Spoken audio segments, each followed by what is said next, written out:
French fries म्हटलं की कुणाला आवडत नाहीत. मग लहान मुलं असो किंवा मोठी माणसं असो, फ्राईज हे सगळ्यांनाच आवडतात. पण हेच फ्राईज त्याच तेलामध्ये तळलेले असतात, त्यामुळे ते शरीरासाठी खूप असे हानिकारक होतात. हा विचार सुद्धा आपण करत नाहीत. मग असेच फ्रेंच फ्राईज आपण घरी बनवूया.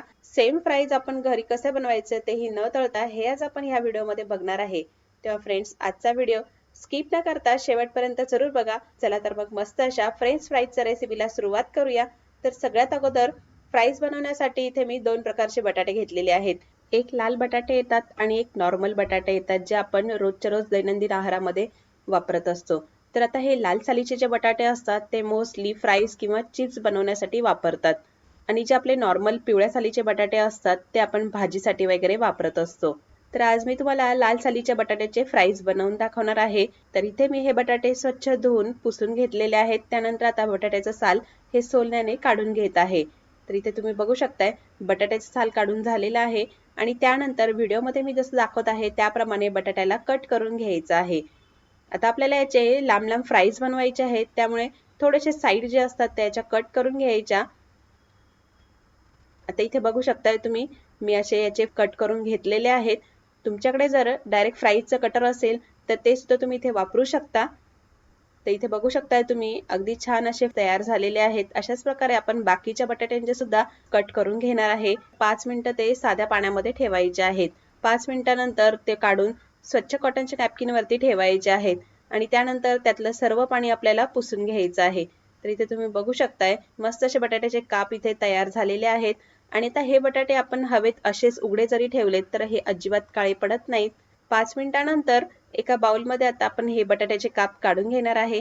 त्यावरती अगदी 4 ते 5 तेलाचे थेंब घालणार आहे आणि त्यानंतर पाव चमचा मीठ घालणार आहे. आता हे चांगलं मिक्स करून घ्यायचं आहे. आणि आता महत्त्वाचं म्हणजे हे फ्राईज आपण न तळता बनवणार आहे, तर ते कसे बनवायचे हे सुद्धा आता आपण बघणार आहे. तर आज हे फ्राईज आपण बनवणार आहे एअर फ्रायरमध्ये. तर इथे एअर फ्रायरची बास्केट मी घेतलेली आहे आणि दुसरी बास्केट ज्यामध्ये आपण एखादी जिन्नस बेक करतो किंवा शिजवतो ती सुद्धा बास्केट यामध्ये व्यवस्थित बसवून घेतलेली आहे. त्यानंतर बटाट्याचे काप व्यवस्थितपणे यामध्ये सर्व पसरवून घेतलेले आहेत. तर इथे तुम्ही बघू शकताय खूप जास्त मी बटाट्याचे काप इथे ठेवलेले नाही आहेत. एअर सर्क्युलेशनसाठी सुद्धा जागा सोडलेली आहे. त्यानंतर ह्या बास्केट मी एअर फ्रायरमध्ये व्यवस्थित बसवलेली आहे. त्यानंतर स्विच ऑन केल्यानंतर इथे डिजिटल पॅनल ओपन होतो, तिथे स्विच ऑन करायचा आहे.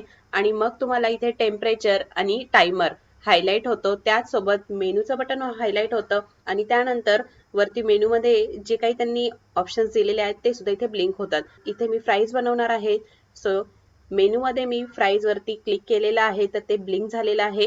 ऑटोमॅटिक टायमर इथे आणि टेम्परेचर सेट केलेलं असतं ते इथे ब्लिंक झालेलं आहे. तर 180 डिग्री सेल्सिअसला 38 मिनिटासाठी आता आपल्याला फ्राईज बेक करून घ्यायचे आहेत. आणि त्यानंतर आपण आता हे काढून घ्यायचे आहेत. तर इथे तुम्ही बघू शकताय अगदी छान फ्राईज हे बिना तळलेले इथे तयार झालेले आहेत. तेव्हा हेल्दी फ्राईज बनवायला विसरू नका. आणि रेसिपी आवडली असेल तर लाईक, शेअर आणि सबस्क्राईब करायला सुद्धा विसरू नका. पुन्हा भेटूया अशाच एका नवीन रेसिपी सोबत. तोपर्यंत बाय बाय, टेक केअर.